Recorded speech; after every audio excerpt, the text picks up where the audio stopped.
প্রথমেই আমাদের যে প্রকল্প পরিচালক অত্যন্ত সুন্দর একটি উপস্থাপন দিয়েছেন। আপনারা জানেন যে এই প্রকল্পটি শেষ পর্যায়ে কি হয়, শেষ পর্যায়ে মানে ভালো মন্দের বিচার হয়। আপনারা জানেন, সবাই জানেন যে সকল কাজের শেষে এমনকি জীবন সায়ান্নেও মানুষ ভালো মন্দের বিচার করে, এবং বিচার ভালো এবং মন্দের উপর ভিত্তি করে। তার আমার মনে হয় যে আপনারা আজকে সারাদিন উপস্থাপনার মাধ্যমে এবং আমাদের যে চাষি ভাইরা আছে এবং বিভিন্ন পর্যায়ের কর্মকর্তারা আছে তাদের উপস্থাপনার মাধ্যমে আপনারা বুঝতে পেরেছেন যে প্রকল্পটি ছিল অত্যন্ত সফল একটি প্রকল্প। এটি আমি আগেও প্রকল্প পরিচালককে বলেছিলাম যে যত সবজি হয় বাংলাদেশে তার ম্যাক্সিমামই হচ্ছে এই প্রকল্পের অধীনে। কারণ সবজি আপনি যত উৎপাদন দেখবেন তার লায়ন শেয়ার হচ্ছে আলুর মধ্যে চলে যায়। 1,20,00,000 টন আলু, অন্য সকল সবজি মিলে এমন হয় এতটুকু হয় না। তো তার প্রকল্পের অধীনে ম্যাক্সিমাম সবজি চলে আসে। তো আমরা দেখেছি যে আমাদের একটি প্রকল্পের সাথে এটা কিছুটা সামঞ্জস্য আছে সিলেট অঞ্চলে, বিশেষ করে কারণ আমার প্রতি জমি ব্যবহারের উপর একটি প্রকল্প আছে, এবং এই প্রকল্পের যে ফসলগুলো আছে ম্যাক্সিমাম আমাদের প্রতি জমি ব্যবহারের একটা সুযোগ আমাদের রয়ে গেছে। এইখানে আমাদের যে আলোচনাগুলো হয়েছে সমস্যা এবং সম্ভাবনা, আমাদের রিপোর্টার আশা করি এগুলো নোট করেছেন। আমরা একটা জিনিস খেয়াল করি যে প্রকল্প আসে, আমরা যখন চাষিদেরকে সহায়তা দেই তারা কিন্তু খুব আশান্বিত হয় এবং ভালো ভালো ফলন আমাদের উপহার দেয়, এবং আমরা এখানে উপস্থাপন করি। আসলে এটা আমাদের একটা সুন্দর একটা সুযোগ সৃষ্টি হয় কোনো জাত অথবা কোনো প্রযুক্তি তাদেরকে উপস্থাপন করার জন্য। কিন্তু যখনই প্রকল্পটা শেষ হয়ে যায় তখন দেখা যায় যে চাষি এই কাজটাতে হয় অনুৎসাহিত হয়ে পড়ে অথবা কোনো উপকরণ প্রাপ্তির না পাওয়ার কারণে সে এটা আর করতে চায় না। তো আমরা আশা করি আমাদের যারা আজকে এই প্রকল্পটি চলে যাওয়ার পরে যে সমস্যার সম্মুখীন আমরা হব, সেটাকে আমাদের অঞ্চলে যে প্রকল্পগুলো চলছে, বিশেষ করে আমি সিলেটের কথা বলছি, যে আমাদের যে ফ্রিপ এবং সিলেট আধুনিক প্রযুক্তির মাধ্যমে সিলেট অঞ্চলে কৃষি উৎপাদন বৃদ্ধি প্রকল্প, এই দুটোর মাধ্যমে অবশ্যই চালিয়ে যাওয়ার মতো সুযোগ আমাদের আছে কি নাই? অবশ্যই আছে। তারা যেন চাষ থেকে বিমুখ না হয় আমরা সেদিকে খেয়াল রাখবো, এটা আমাদের মনে রাখতে হবে। আমি উপস্থাপনা যারা করেছেন সুন্দর উপস্থাপনা হয়েছে, তবে এইখানে আমাদের সম্মানিত অতিথিবৃন্দ থাকেন, উপস্থাপনায় এসে যদি আমি কোনো একটা অ্যানিমেশনের জন্য আমি হোঁচট খেয়ে যাই এটা আমাদের কাঙ্ক্ষিত নয়। আমরা আমাদের এখানে দেখছি যে দুই ধরনের আমাদেরই আছে, একটা উঁচু জমিতে করা যায়, একটা নিচু জমিতে।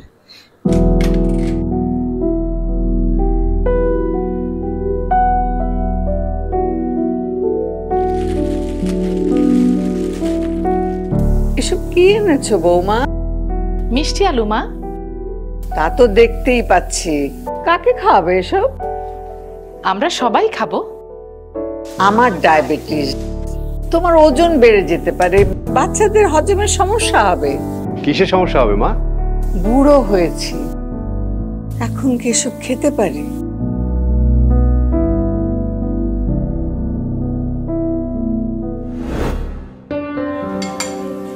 মা খেয়ে দেখো।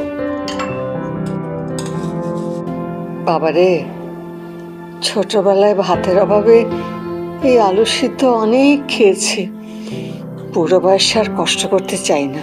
দাদি, এই আলুটা অনেক মিষ্টি, খেয়ে দেখো। 125 গ্রাম মিষ্টি আলু খেলে একজন পূর্ণবয়স্ক মানুষের সারা দিনের ভিটামিন এর চাহিদা পূরণ হয়, যা 5 কেজি চালের ভাত থেকে পাওয়া যায়। মিষ্টি আলুতে থাকা ভিটামিন এ ও অ্যান্থোসায়ানিন সমৃদ্ধ অ্যান্টিঅক্সিডেন্ট মানব দেহের কোষকে ক্ষতি থেকে রক্ষা করে। মিষ্টি আলু চোখ, হৃদযন্ত্র ও কিডনি ভালো রাখে।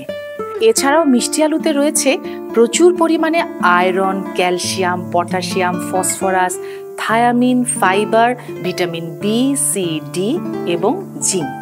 কি বলছো? মিষ্টি আলুর এত পুষ্টিগুণ? হ্যাঁ মা, প্রচুর পরিমাণ আঁশযুক্ত মিষ্টি আলু সবার জন্য নিরাপদ। মিষ্টি আলু মানুষের রোগ প্রতিরোধ ক্ষমতা বাড়ায়, গ্লাইসেমিক ইন্ডেক্স কম থাকায় ডায়াবেটিস নিয়ন্ত্রণে রাখে, দৃষ্টিশক্তিও বাড়ায়, হজমে সহায়ক মিষ্টি আলু ওজন নিয়ন্ত্রণেও সাহায্য করে। তাই তো মিষ্টি আলুকে বলা হয় সুপারফুড। আমাদের দেশের মিষ্টি আলু এখন জাপান সহ বিশ্বের বিভিন্ন দেশে রপ্তানি হচ্ছে। তাহলে প্রতিদিনের খাদ্য তালিকায় এই মিষ্টি আলু থাকছে কিন্তু। শুধু মিষ্টি আলুই নয়, সেই সাথে থাকবে মিষ্টি আলু দিয়ে তৈরি মজাদার কেক, চিপস, মিষ্টি, সন্দেশ, বরফি, আইসক্রিম সহ আরো নানা ধরনের মজাদার খাবার। আর এখন তো আমাদের দেশের বড় বড় সুপার শপগুলোতে মিষ্টি আলু রোস্ট করে বিক্রি করা হচ্ছে। কাঁচাবা, তারপরে গাছ আলু, তারপরে হচ্ছে উলকচু, এগুলো আমাদের প্রচুর উঁচু জমি আছে। তিনটা টাইপ আমাদের। আমার যদ্দূর মনে পড়ছে 17% জমি আমাদের হিল এরিয়া, 23% হলো উঁচু, মাঝারি উঁচু 23, আর 27% জলাভূমির মধ্যে আছে। তো এই যে বিশাল একটা অংশ, এটা কিন্তু আমরা ব্যবহার করতে পারি শুধু এই প্রকল্পের ফসলের মাধ্যমে। একটা কথা অবশ্যই বলতে হবে যে কাঁচাবা এখানে মনোপলি হয়। যদি আমাদের লোকাল যদি কোনো ফ্যাক্টরি গড়ে ওঠে বা আমাদের কোনো উদ্যোক্তা থাকে, সেই ক্ষেত্রে কিন্তু মনোপলিটাকে আমরা ভেঙে দিতে পারি। এবং এই ধরনের সুযোগ যদি থাকে প্রকল্পের মাধ্যমে পেট্রোনাইজ করে, আমরা দেখেছি এই এনআইটিভির মাধ্যমে কিছু উদ্যোক্তা তৈরি হয়েছিল বিভিন্ন ক্ষেত্রে, এবং আমাদের দক্ষিণ সুরমনে একজন আছে, তাকে বিভিন্নভাবে প্রকল্প থেকে একটু ইনসেন্টিভ দিয়ে একটু সহায়তা করে। তো এইভাবে যদি উদ্যোক্তা তৈরি করা যায় এবং আমাদের চাষিদের সাথে যদি কোনো লিঙ্ক তৈরি করা যায় প্রসেসিং ইন্ডাস্ট্রি, যেটা আমার প্রকল্প পরিচালক বলেছেন যে 3 ধরনের বীজ উৎপাদন, প্রসেসিং, আর এটা কি যেন রপ্তানি। হ্যাঁ, রপ্তানি। এই ক্ষেত্রে আমাদের চাষিদের একটু উপকার হবে। আমি ভাবছিলাম যে আমাদের কোয়ারেন্টাইন থেকে কিছু বলবে যে এখান থেকে কিন্তু কচুর রপ্তানি হয় এবং কচুর পিসিটা দেওয়া হয় এখান থেকে, রপ্তানিটা হয় চট্টগ্রাম বন্দরের মাধ্যমে। আমাদের সুলতান ভাই বোধহয় না, সঙ্গীতা আছে না? হ্যাঁ, এটা পিসিটা এখান থেকে হয় আর রপ্তানি হয় চট্টগ্রাম বন্দরের মাধ্যমে। এটা একটা স্কোপ আছে আমাদের। যদি এই ধরনের আরো তৈরি করা যায় তাহলে চাষিরা উপকৃত হবে এবং দাম পাবে ভালো। আমার আরেকটা বিষয় যে কাঁচাবা যেটা হয়, আমি দেখছি যে আমি তো কাকরাইল চাষি এলাকার মানুষ, এই মূল জাতীয় সবজি যেখানে হয় একটা লেয়ার থেকে নিউট্রিশন নেই, একটা লেয়ার থেকে যদি পর 2 বছর 3 বছর করে, তো ওই লেয়ারের নিউট্রিয়েন্ট একদম এক্সস্টেড হয়ে যায়। এই রুট ক্রপস এগুলো একদম ওই লেয়ারের পুষ্টি পুরো এক্সস্টেড হয়। তো আমি দেখছি, আমি জানি না আপনাদের রিসার্চে, খৈল যদি ব্যবহার করে এটা খুব দ্রুত রিকভার হয়ে যায়। খৈল খুব ভালো সাড়া দেয়। তো আমি মনে করি যে কাঁচাবা আমাদের এখানে একটা নতুন ফসল, এটাকে যদি লিঙ্কেজ বাড়ানো যায়, মিনিমাম রেট 15 মিনিমাম, তাহলে চাষিরা কিছুটা উৎসাহিত হবে। আদারওয়াইজ এই ফসলটা করে আমাদের তেমন ইয়ে করা যাবে না। আর কচুর জন্য আমি মনে করি এখানে একটা বিপুল সম্ভাবনা সারা ফেলেছে একটা, বিশেষ করে আমাদের এখানে লতি এবং মুড়া দুটা এই 80 টাকা, চারটা মুড়া 80 টাকা। শহরে অহরহ আপনার ঠেলার মধ্যে বা ইয়ের মধ্যে দেখতে পাবেন, খাইতেও খুব খারাপ না, ভালো। কচু লতি তো আছে, লতি খুব ভালো একটা ইয়ে হয়ে যায়, এটা করা যায়। তা আমি আশা করব যে এই প্রকল্পটা আবার নতুন রূপে ফিরে আসবে। তবে এর সাথে আমার একটা সাজেশন থাকবে, যেহেতু হাউস থেকে আসছে, বীজ উৎপাদনের জন্য এই ইয়েটা কর্মসূচিটা যেন এর সাথে সংযুক্ত থাকে। আর আমাদের যারা লোকাল চাষি আছে তারা বীজ সংরক্ষণের জন্য যে একটা সিস্টেম আছে, এটা যদি তারা পায় তাহলে তারা উৎসাহিত হবে। আর রিসার্চেরকে আমি বলবো যে আমাদের এই যে কাজগুলো আছে এদের সাথে সঙ্গতি রেখে আমাদের যদি বিশেষ করে চাষিদের সাথে অনেকটা সংযুক্ত থেকে, আমি বলবো যদি আপনাদের মানে বেনিফিট কস্ট রেশিওর একটা বিষয় আছে, কারণ এগুলো মানুষ, আমরা চাষিরা ওই উৎপাদন হয়েছে কোনো ইয়ে নেই, এটা যদি দেখায় দেওয়া যায় এবং বিভিন্ন এই যে নতুন ফসল যেগুলো আছে আমাদের এই সাথে সাথে এই ফসলগুলোর উপর যদি আপনাদের কোনো কাজ থাকে তাহলে আমার মনে হয় ভালো হবে। আমি ফুটে আসবে খুব সুন্দর সুন্দর কয়েকটা উপস্থাপনা ছিল এবং আমার অফিসার আমি মনে করি অত্যন্ত চৌকস।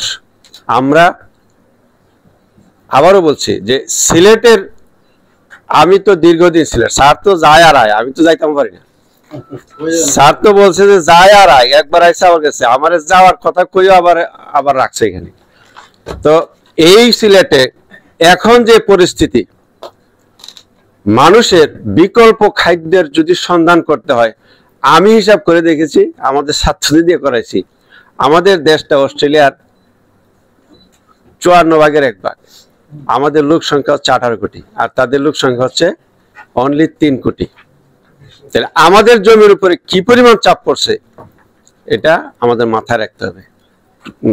আফটার 20 ইয়ার্স 30 ইয়ার্স আমাদের জমি কি পরিমাণ আমাদের দিবে, আর আমরা জমিকে কি দিতে হবে এটা খেয়াল রাখতে হবে। খাদ্যের যদি সন্ধান করতে হয় তো অবশ্যই আমাদেরকে আদার দেন রাইসে যেতেই হবে। এবং আমরা শুনেছি যে এগুলা আমাদের ম্যাক্সিমাম অনেক ডায়াবেটিস হয়ে গেছে। আমাদের কালকে যে স্যার মারা গেল, উনি মানে খুব ডায়াবেটিস, অনেকদিন ধরে ডায়াবেটিসে ভুগতেছিলেন, যার কারণে কিডনিও ফাংশন করতেছে না, সপ্তাহে নাকি 2বার ডায়ালিসিস করা লাগতো। তা আমি আশা করব ভালো একটি পরবর্তীতে একটা প্রকল্প আসবে এবং আমাদের এই প্রকল্পের সাথে বীজের একটা সংস্থান থাকবে ইনশাআল্লাহ। আমরা সিলেটকে আবার এই সুযোগ আবার আসে কিনা আমরা জানি না। ফ্রিপ এবং কৃষি, সিলেটের কৃষি যে প্রকল্পটা আসছে, এই যে সুযোগটা আমাদের আছে, আমার মনে হয় না কোনো উপজেলা আছে যেখানে 400 থেকে 500 কম প্রদর্শনী আছে নাকি? এরকম আছে? এরকম নাই। প্রত্যেকে, আমি আশা করব প্রত্যেকটা প্রকল্পের উপকরণ পাই করে কৃষককে বুঝিয়ে দিবেন এবং কৃষক যেন এটা সঠিকভাবে ব্যবহার করতে পারে এটার মনিটরিং করবে। যমুনার 2 ধারে মানুষের আলু খেতে এবং ব্যাপকভাবেই এবং প্রয়োজনের তাগিদেই এগুলো খেতে হতো। এবং আমরা ছোটবেলা থেকে প্রোডাকশন টেকনোলজি দেখেছি কি, আলুর বাইন গুলাম বর্ষাকালে এবং বাড়ির উঠানে এগুলো লাগাই রাখতো। তা এছাড়া তো আর কোনো, কারণ এটা লিভিং বডি ছাড়া তো হচ্ছে না, এটা ট্রু সিড নাই। আমাদের কন্দাল ফসলে ট্রু সিড নাই, সেহেতু আমাদের যদি বীজের সমস্যা সমাধান করতে হয়, আমাদের যে কোনো যেভাবে সংরক্ষণ প্রসিডিউরগুলো সেইভাবে মেনটেন করে আমাদের সংরক্ষণ করতে হবে। অত্যন্ত চমৎকারভাবে আমাদের পিডি মহোদয় বলছে যে আমাদের মেজর কোনো ক্রপকে ডিস্টার্ব না করেই এই কন্দাল জাতীয় ফসলগুলো উৎপাদিত হয়ে থাকে। সবচেয়ে বেশি এরিয়া কাভার করে আমাদের পটেটো, যে ফসলটা আমাদের 2টা ফসলের মেজর ফসলের মাঝখানে, রূপা আমন এবং বোরোর মাঝখানে। আর অন্যান্য যে ফসলগুলো, এই ফসলগুলো এবং অত্যন্ত অনুর্বর চর অঞ্চল এবং জলাভূমি, বাড়ির আশেপাশের যে সমস্ত অঞ্চলে যে সমস্ত জায়গায় পানি জমে থাকে, অন্য কোনো ফসল হয় না, সেখানে এই কন্দাল ফসলগুলো হয়। বাড়ির পিছনের দিকে গাছপালার মধ্যে আমাদের কি গেছালো না কি বলে এটাকে, হ্যাঁ গাছ গেছালো, এগুলা হয়ে থাকে। অর্থাৎ আমরা কোনো আমাদের ফসলকে ডিস্টার্ব না করেই আমাদের ব্যাপক পরিমাণে সবজি উৎপাদন করা যায়, যেটা আমাদের মোট উৎপাদিত সবজির অর্ধেকের বেশি। তাহলে আমরা এই প্রকল্পটা প্রথম যখন এই প্রকল্পটা শুরু হলো, কন্দাল ফসল, আমি ভাবলাম যে কি কাজ করবে, শুধু আলু তো একটা নির্দিষ্ট এরিয়া হয়। পরে যখন এই ফসলের লিস্ট দেখলাম, তখন দেখলাম যেটা অত্যন্ত গুরুত্বপূর্ণ। এটা আমাদের হাউস হোল্ড লেভেল থেকে শুরু করে কমার্শিয়াল পর্যায় পর্যন্ত আমরা এই প্রকল্পের অধীনে আমরা কাজ করতে পারি। এবং প্রত্যেকটা বাড়িতে যদি আমাদের এই কন্দাল ফসল থাকে, তাহলে আমাদের যে পারিবারিক চাহিদা, সে চাহিদা পূরণ হবে এবং আমাদের মাঠের যে সমস্ত কার্যক্রম আছে, সেই কার্যক্রমগুলো দ্বারা আমরা কমার্শিয়ালি এই কন্দাল জাতীয় ফসল উৎপাদন করে দেশের চাহিদা পূরণ করেও আমরা বিদেশে রপ্তানি করতে পারবো। সবাই বলেছেন যে এখানে পেস্টিসাইড বা ইনসেকটিসাইড ইউজ সর্বনিম্ন, এটা একটা সেফ ফুডও, অর্থাৎ আমরা খাদ্য নিরাপত্তা এবং সেফ ফুডের মাধ্যমে নিরাপত্তা অর্জন করতে পারবো। আমরা আশাবাদ করি যে এই প্রকল্পটা সিলেক্টিভ উপজেলায় না হয়ে যেখানে হচ্ছে সেখানেই শুধু আমি প্রকল্প করব, তাহলে আমার এক্সটেনশন কেমন হবে? যেখানে হচ্ছে না সেই জায়গাগুলো আমাকে অ্যাড্রেস করতে হবে। এবং দূর দূরান্তর যে প্রকল্প হয়, যে আজকে দেখলাম এই অডিয়েন্সের মধ্যে সবচেয়ে সরব ছিল কে? সুনামগঞ্জ, সবচেয়ে দূরবর্তী একটা জেলা এবং দূরবর্তী জেলার উপজেলার যে কৃষক থেকে শুরু করে উপসহকারী থেকে শুরু করে কর্মকর্তাগণ সকলেই তারা তাদের কথাবার্তাগুলো এখানে উপস্থাপন করছেন। অর্থাৎ তারা বেশ কিছু ডিপ টাইপ থাকে, মানে প্রকল্প গ্রহণ করতেই বাড়ির আশেপাশে কাছাকাছি পরিচিতগুলো নেওয়া হয়। আমরা অনুরোধ জানাবো, কারণ যারা এদিকে আছে তারা হয়তো আউটগোয়িং ম্যান, সামনে যারা আছে তারা এখন তাদের সব সম্ভাবনা আছে, সুযোগ আছে।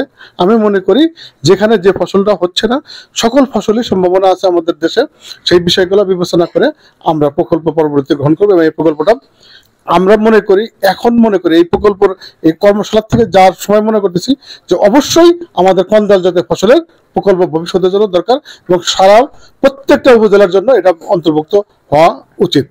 আর একটা বিষয়, আমরা এই কর্মশালা আসলেই কোনো উপজেলার পরিসংখ্যান আমরা শুনতে চাই না। আসলে পরিসংখ্যান না জানলে ওই উপজেলাকে আমরা অ্যাড্রেস করবো কিভাবে? জাপানি জাতের মিষ্টি আলু, তারা আমাদের প্রতিনিধি জাপান নারুতো কোম্পানি আমাদের সাথে যোগাযোগ করলো যে আমরা বাইরে মিষ্টি আলু রপ্তানি করবো। আমরা সেই জাপানিদের মাধ্যমে কিন্তু মিষ্টি আলু আমরা দেশে আনছি, এনে সেটা কিন্তু আমরা ডেভেলপ করছি, আমরা রিসার্চকেও দিয়েছি যে দেখেন আপনারা, আমরা সেখান থেকে চারা তৈরি করে আমরা টিস্যু কালচারের মাধ্যমে চারা তৈরি করছি। এটা রাজশাহী বিশ্ববিদ্যালয়ে আমাদের জানেন প্রফেসর মর্তুজা স্যার আছে, উনি আমাদের এই টিস্যু কালচার চারাগুলি দেয়, সেগুলি নেট হাউসে আমরা ডেভেলপ করে আমরা সেগুলো আমরা পরে যে একটা এই প্রকল্প কিন্তু একবার রিভিশন এসে এর মধ্যে, সেই রিভিশনে কিন্তু আমরা ভাইন উৎপাদন প্রদর্শনী ধরছে 5 শতক করে। আমরা ওখানে কিন্তু অনেক জায়গায় কিন্তু মিষ্টি আলু সাপ্লাই করছে যে এগুলি করেন।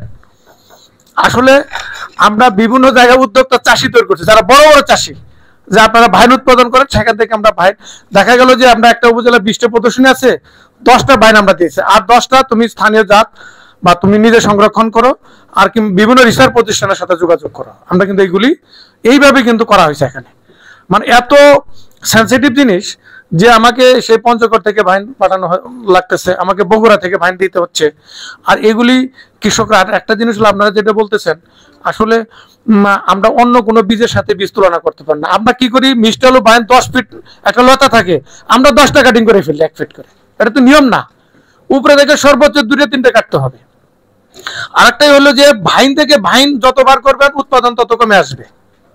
এটা হলো টিউবার থেকে ভাইনে যাইতে হবে। আমার টিউবার থেকে যে ভাইনটা করবো, ওটা থেকে যে ভাইন নিবেন সেটা হলো সবচেয়ে বেশি ফলন দিবে, কারণ আবার ওটা থেকে যে আবার ভাইন করবেন ফলন কিন্তু কমতে থাকবে।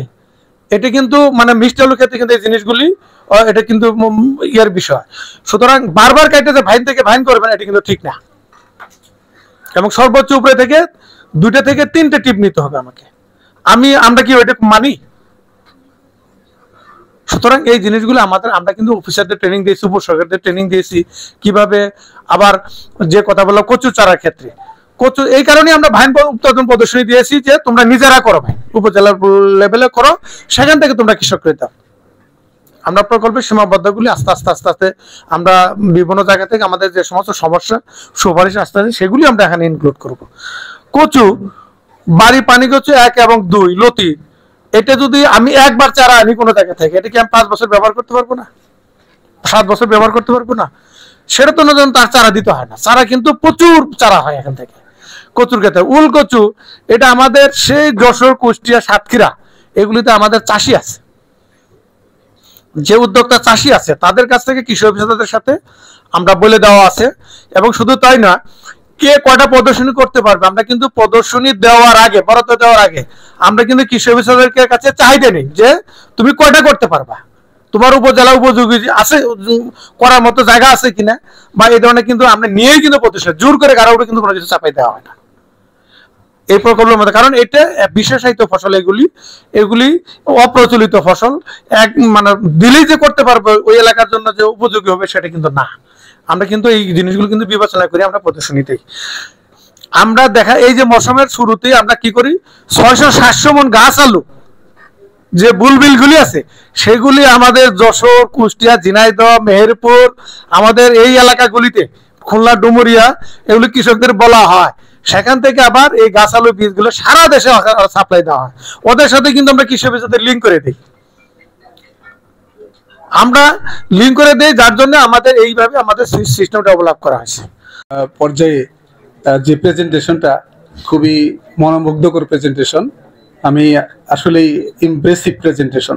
এছাড়াও আমাদের প্রকল্পের যিনি মূল প্রবন্ধটা উপস্থাপন করেছেন, প্রথমে ইন্ট্রোডাক্টরি, সেটাও ছিল খুবই লক্ষণীয়, খুবই সুন্দর, ইমপ্রেসিভ। অনেকগুলো প্রশ্ন না শুধু সাজেশন, যেহেতু প্রকল্প শেষ হয়ে যাচ্ছে কিন্তু এটা যেন তার গতিশীলতা রক্ষা করতে পারে সেই বিষয়বস্তুকে সামনে রেখে অনেক সাজেশন আসছে। আমি ডিটেলস যাব না। আগে আমরা জানতাম যে আসলে আমাদের যে ক্রপটা মানে টিউবার ক্রপ নিয়ে যেটা প্রকল্প, সেটা আমরা আগে জানতাম যে পোর ম্যান মানে ফ্রুটস, কিন্তু এখানকার এখন প্রত্যেকটা ফ্রুটই আমাদের জন্য উল্টা ক্রপ ডাইভার্সিফিকেশনের দৃষ্টিভঙ্গি থেকে নিউট্রিশনাল আসপেক্টে এবং সেফ ফুড আসপেক্টে, কারণ খুবই লেস ইনসেকটিসাইড পেস্টিসাইড লাগে, সুতরাং এটাকে সেফ ফুডও বলতে পারি। এই দৃষ্টিভঙ্গি থেকে এটা অত্যন্ত গুরুত্বপূর্ণ প্রকল্প, যে প্রকল্পটা বিগত প্রায় 4-4.5 বছর মাঠ পর্যায়ে ছিল, এটাকে আমরা যেন ধরে রাখতে পারি। সেই দৃষ্টি থেকে আজকের যে আলোচনাগুলো আসছে, সাজেশন আসতেছে, সেগুলো আমাদেরকে অবশ্যই করণীয় থাকবে। মাঠ পর্যায়ে আমরা সহযোগিতা করব বাংলাদেশ কৃষি গবেষণা ইনস্টিটিউট থেকে, মানে বীজ এবং চারা প্রাপ্তিতে আমরা এটা প্রতিজ্ঞাবদ্ধ। একটু কারেকশন থাকে কিছু, যে আসলে আমাদের যে পানিকচু আছে, আসলে পানিকচু নামে বাড়ি পানিকচু 1, 2, 3, 4 আপ টু 9 পর্যন্ত জাত আছে। এটাকে আমরা আর বাড়তি করে লতি কচু বলবো না, বাড়ি পানিকচুই বলবো। 1 এবং 2 এটা যেহেতু মূলত বেশি পরিমাণে লতি উৎপাদন করে, এই জন্য এটাকে লতি কচু হিসাবে আলাদাভাবে চিহ্নিত করা যায়। আমরা মনে হয় যে যখন আমরা নামগুলো বলবো বা লিখবো, তখন আমরা শুধু বাড়ি পানিকচু 1, 2, 3, 4, 5, 6 আপ টু 9 পর্যন্ত লিখবো। আর যদি আমি বলি যে আলাদাভাবে যে হ্যাঁ এটা দুইটা গ্রুপ করি, তাহলে 1 এবং 2 কে আমরা লতির মধ্যে ফেলি। এটাই হলো এটা ইয়া। আমি একবার প্লান্ট কোয়ারেন্টাইনের একটা অফিসে ভিজিট করছিলাম, সেখানে দেখি কচুর ডগা পাতা শুকনা করে ড্রাই করে বিদেশে রপ্তানি হচ্ছে। সুতরাং এই ফসলগুলো বিবেচনায় আমরা মনে করি এই টেকনোলজিটাকে আমরা দিতে পারি। আমি একটা ক্যালকুলেশন করতেছিলাম যে 60,000 টাকা 10 টাকা হিসাবে 60,000 টাকা যদি তার প্রোডাকশন রিটার্ন আসে, 46,000 টাকা যদি সেটা মানে হয় প্রোডাকশন কস্ট হয়, তাহলে মাত্র 14,000 টাকা মানে আমার নিট প্রফিট হয় কাসাবা উৎপাদন করতে গেলে। এই উৎপাদন দিয়ে কৃষক সাহেব এই যে 8 থেকে 11 মাসের অকুপাই করে রাখে ফসলটা ওই জমিতে। সুতরাং এইখানে আমরা মনে হয় যে ইন্টারক্রপ করতে পারি। কাসাবাটা দীর্ঘদিনের ফসল, এই নিচে যে সময়টুকু থাকবে প্রাথমিক ইয়েতে পর্যায় থেকে শুরু করে মোটামুটি আমরা 3 মাস পর্যন্ত বিভিন্ন ইন্টারক্রপ গুলো করতে পারি। এটা আমার রিসার্চের খোরাক। কাসাবার সাথে ইন্টারক্রপের খুবই লিমিটেড পর্যায়ে রিসার্চ আছে। আমি এটাকে আমার দায়িত্বের মধ্যে নিলাম যে আমি এটা ইন্টারক্রপে যাব। তবে সাজেস্ট করব, এখানেই সাজেস্ট করতে পারি প্রিভিয়াস রিসার্চ ফাইন্ডিংস থেকে, যে কাসাবার সাথে আমরা শর্ট রান ভেজিটেবলস এবং স্পাইসিস ক্রপস, বিশেষ করে আমাদের উচ্চ মূল্যের স্পাইসিসের মধ্যে আমরা যে ধনিয়া পাতা আছে, খুবই মানে শর্ট পিরিয়ড অফ টাইমে আসে, শুধু জার্মিনেশনের একটু সমস্যা, এটাকে যেতে পারি। আমি মনে করছিলাম উনি বলবেন, কিন্তু সয়েল ডিগ্রেডেশন এখানে একজন সুন্দরভাবে তুলছেন যে পরপর যদি কয়েক বছর কাসাবা চাষ করি তাহলে সয়েল ডিগ্রেডেশন হয়, সয়েল ইরোশন হয়। লিগুমিনাস ক্রপ দিয়েও আমরা এটার সাথে ইন্টারক্রপ করতে পারি, সেটা সুযোগ আছে কিছু কিছু জায়গায়। ফিড মাল্টিপ্লিকেশন আমার খায়ের মিষ্টি আলুর একেবারে ভাই যদি সংগ্রহ করি এবং সংরক্ষণ করি, 2 টেকনিক্স আছে, সেটা আমরা ব্যবহার করতে পারি। দেখতেছি যে সবসময় সব ফোরামেই বীজের সংকটের কথা আসে। কোল্ড স্টোরেজ কোনো বিকল্প নাই বীজ সংরক্ষণের জন্য কিছু কিছু জাতের, এগুলোকে আমরা দিই। তবে আরেকটা প্রশ্ন আসছিল হাউস থেকে যে স্ত্রী এবং পুরুষ গাছ মানে রিমাইন ইন দ্য ফিল্ড, যদি ফিডিং দিবে তখন যদি প্রোভাইড করতে পারি, তবে যদি ড্রাইনেস আসে তখন কিন্তু প্রিভেল করে, তখন কিন্তু শুটিং এ যাবে না, এটা সময়ে রিমাইন করবে না। এটা যদি আপনি হারভেস্ট না করে পর্যায়ে যে প্রেজেন্টেশনটা খুবই মনোমুগ্ধকর প্রেজেন্টেশন, আমি আসলেই ইমপ্রেসিভ প্রেজেন্টেশন।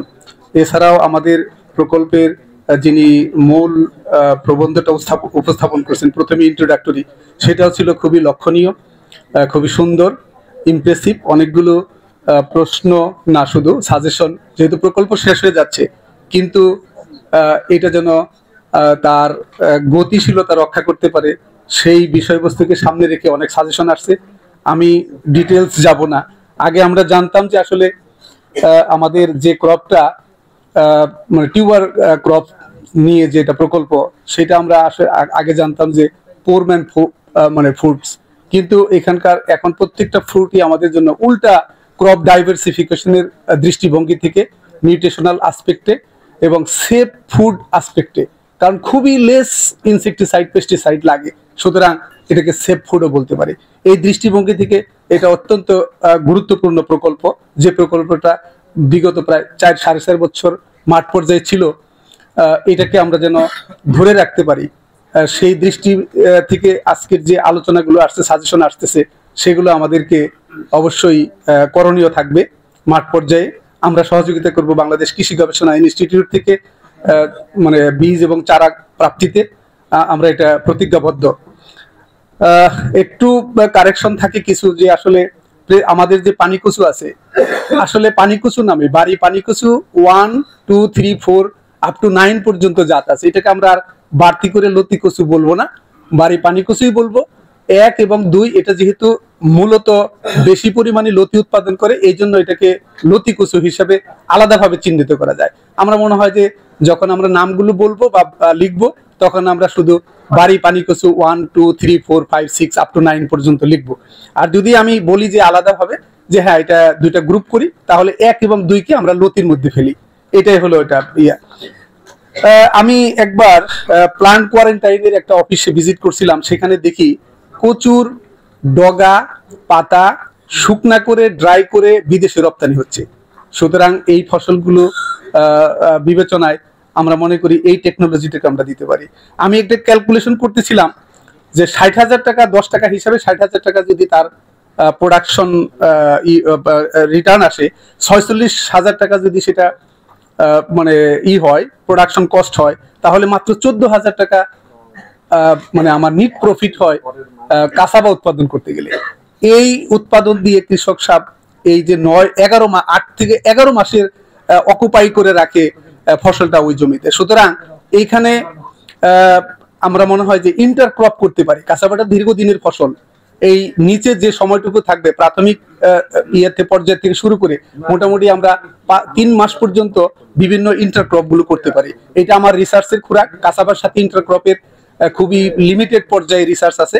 আমি এটাকে আমার দায়িত্বের মধ্যে নিলাম যে আমি এটা ইন্টারক্রপে যাব। তবে সাজেস্ট করব, এখানেই সাজেস্ট করতে পারি প্রিভিয়াস রিসার্চ ফাইন্ডিংস থেকে, যে কাসাবার সাথে আমরা শর্ট রান ভেজিটেবলস এবং স্পাইসিস ক্রপস, বিশেষ করে আমাদের উচ্চ মূল্যের স্পাইসিসের মধ্যে আমরা যে ধনিয়া পাতা আছে, খুবই মানে শর্ট পিরিয়ড অফ টাইমে আসে, শুধু জার্মিনেশনের একটু সমস্যা, এটাকে যেতে পারি।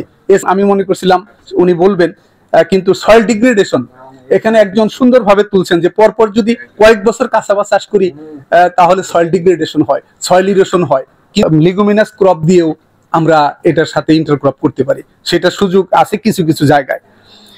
ফিড মাল্টিপ্লিকেশন আমার খায়ের মিষ্টি আলুর একেবারে ভাই যদি সংগ্রহ করি এবং সংরক্ষণ করি, 2 টেকনিক্স আছে, সেটা আমরা ব্যবহার করতে পারি। এতে দেখতেছি যে সবসময় সব ফোরামেই বীজের সংকটের কথা আসে। কোল্ড স্টোরেজ কোনো বিকল্প নাই বীজ সংরক্ষণের জন্য কিছু কিছু জাতের, এগুলোকে আমরা দিই। তবে আরেকটা প্রশ্ন আসছিল হাউস থেকে যে স্ত্রী এবং পুরুষ গাছ মানে রিমাইন ইন দ্য ফিল্ড, যদি ফিজিং দিবে তখন যদি প্রোভাইড করতে পারি, তবে যদি ড্রাইনেস আসে তখন কিন্তু প্রিভেল করে, তখন কিন্তু শুটিং এ যাবে না, এটা সময় রিমাইন করবে না। এটা যদি আপনি হারভেস্ট না করে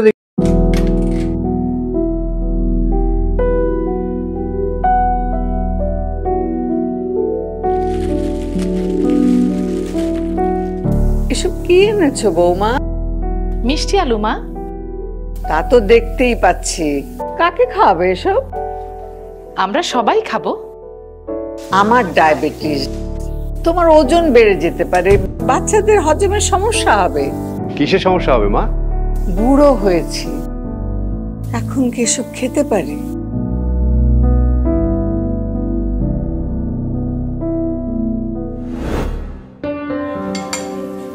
মা খেয়ে দেখো।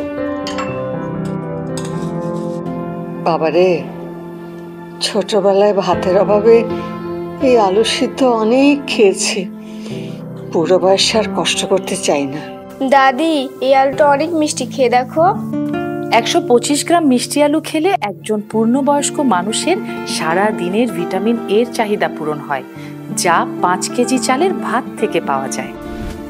মিষ্টি আলুতে থাকা ভিটামিন এ ও অ্যান্থোসায়ানিন সমৃদ্ধ অ্যান্টিঅক্সিডেন্ট মানব দেহের কোষকে ক্ষতি থেকে রক্ষা করে।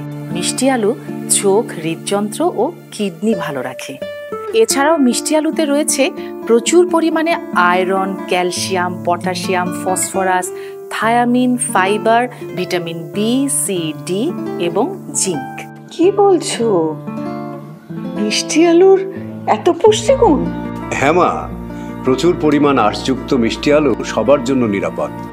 মিষ্টি আলু মানুষের রোগ প্রতিরোধ ক্ষমতা বাড়ায়, গ্লাইসেমিক ইন্ডেক্স কম থাকায় ডায়াবেটিস নিয়ন্ত্রণে রাখে, দৃষ্টিশক্তিও বাড়ায়, হজমে সহায়ক মিষ্টি আলু ওজন নিয়ন্ত্রণেও সাহায্য করে। তাই তো মিষ্টি আলুকে বলা হয় সুপারফুড। আমাদের দেশের মিষ্টি আলু এখন জাপান সহ বিশ্বের বিভিন্ন দেশে রপ্তানি হচ্ছে। তাহলে প্রতিদিনের খাদ্য তালিকায় এই মিষ্টি আলু থাকছে। কিন্তু শুধু মিষ্টি আলুই নয়, সেই সাথে থাকবে মিষ্টি আলু দিয়ে তৈরি মজাদার কেক, চিপস, মিষ্টি, সন্দেশ, বরফি, আইসক্রিম সহ আরো নানা ধরনের মজাদার খাবার। আর এখন তো আমাদের দেশের বড় বড় সুপার শপগুলোতে মিষ্টি আলু রোস্ট করে বিক্রি করা হচ্ছে। একটু বলছি, যে কোনো প্রকল্পই এক পর্যায়ে শেষ হবেই, কিন্তু এটা ধরে রাখতে হবে। কারণ আমরা সকল উপস্থাপনায় দেখেছি সবাই বলছেন যে এখানে লাভবান হয়েছেন। তাহলে যদি সে লাভবান হয়েই থাকে তাহলে কেন সে পরের বছর করবে না? আর কৃষি কিন্তু লাভজনক পর্যায়ে যদি নিয়ে না যাওয়া যায় তাহলে এটা কিন্তু সাস্টেন কোনোভাবেই করবে না। আর প্রকল্প পরিচালকের উদ্দেশ্যে বলা হলো সব উপজেলায়, সব এলাকায় পতিত জমি আছে। আমার মনে হয় যে এই প্রকল্পটা সব উপজেলায় হওয়া খুবই জরুরি। আর একমাত্র এই কন্দাল ফসলেই আমরা নিরাপদ সবজি খাওয়ার বিরাট একটা সুযোগ। তাহলে আমরা নিরাপদ সবজি খেতে হলে আমরা কিন্তু এই প্রকল্পটা অবশ্যই ধরে রাখতে হবে। আমার তো মনে হয় এবছর আলু নিয়ে যে সারা জাগাইছে, এক আলু দিয়েই কিন্তু কন্দাল ফসলের একটা বড় প্রকল্প হতে পারে। এবং আলু যেহেতু বিভিন্ন মুখী ব্যবহার হইতেছে, যার জন্য আলু উৎপাদন বাড়ানো, পাশাপাশি এটা যদি আমরা রপ্তানি করতে পারি তাহলে আমরা এখানেও কিন্তু লাভবান হতে পারি। আরেকটা কথা হলো যে প্রকল্প পরিচালক মহোদয় আরেকটা কথা বলছেন, এটা কিন্তু বীজ পরিবহনের একটু অসুবিধা, যেহেতু ভলিউম বড়। আবার যদি আমি এইভাবে চিন্তা করি, যারা উৎপাদনকারী তারা যখন অনেক বেশি উৎপাদন করবে, বাজারজাতের যখন সুযোগ না থাকে, তখন তারাও কিন্তু এই ফসলটা পরিবহন করে নিয়ে বিক্রি করাটাও কিন্তু রিস্ক থেকে যাবে। তাহলে যাতে বাজারটা ঠিক থাকে এটারও একটা আমাদের ব্যবস্থা করতে হবে। আর অঞ্চল ভিত্তিক যদি আমরা বীজ উৎপাদন করতে পারি তাহলে অঞ্চলের মধ্যে যদি এটা সরবরাহ করা যায়, এতে দূরের থেকে আনা নেওয়া করাটা কিন্তু অপেক্ষাকৃত সহজ হবে। আমার মনে হয় যে আমরা যারা একটু সিনিয়র, আমার মনে আছে আমরা যখন ছোট ছিলাম সবাই কম বেশি মিষ্টি আলু আমরা খেয়েছি। কিন্তু এখন এখানে আমরা যারা আছি খুব কম মানুষে আছি যে যারা বছরে একবার মিষ্টি আলুটা খায়, কিন্তু আমরা সবাই বলছি এটা অনেক বেশি পুষ্টি সমৃদ্ধ। যার জন্য আমি একটা যে প্রচারের যে একটা এখানে দেখানো হয়েছে উপস্থাপনা, এটা আমার মনে হয় প্রত্যেকটা চ্যানেলে যদি প্রচার করা যায় তাহলে কিন্তু এর ভোক্তা এবং খাওয়ার প্রতি সবারই আগ্রহটা বাড়বে। তো আমি কথা বাড়াবো না, সবশেষে আবারও সবাইকে ধন্যবাদ জানাই।